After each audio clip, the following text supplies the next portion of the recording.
My name is Bob Brown. I'm the Midwest Regional Manager for Bruske Products, and today we're going to demonstrate the effectiveness of our product Blot It versus traditional baked clay.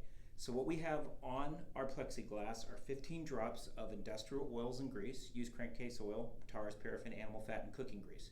I'm going to put a teaspoon of Blot It on this side, and then I'm going to put a teaspoon of the traditional baked clay product on this side.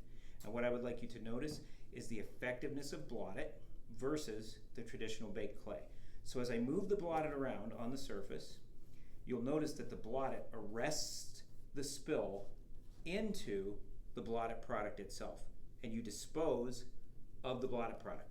Traditional baked clay allows spills to happen secondarily, and it does not pick up all of the spill at the time when you're trying to absorb it. And if I push this over, you'll notice that it continues to absorb.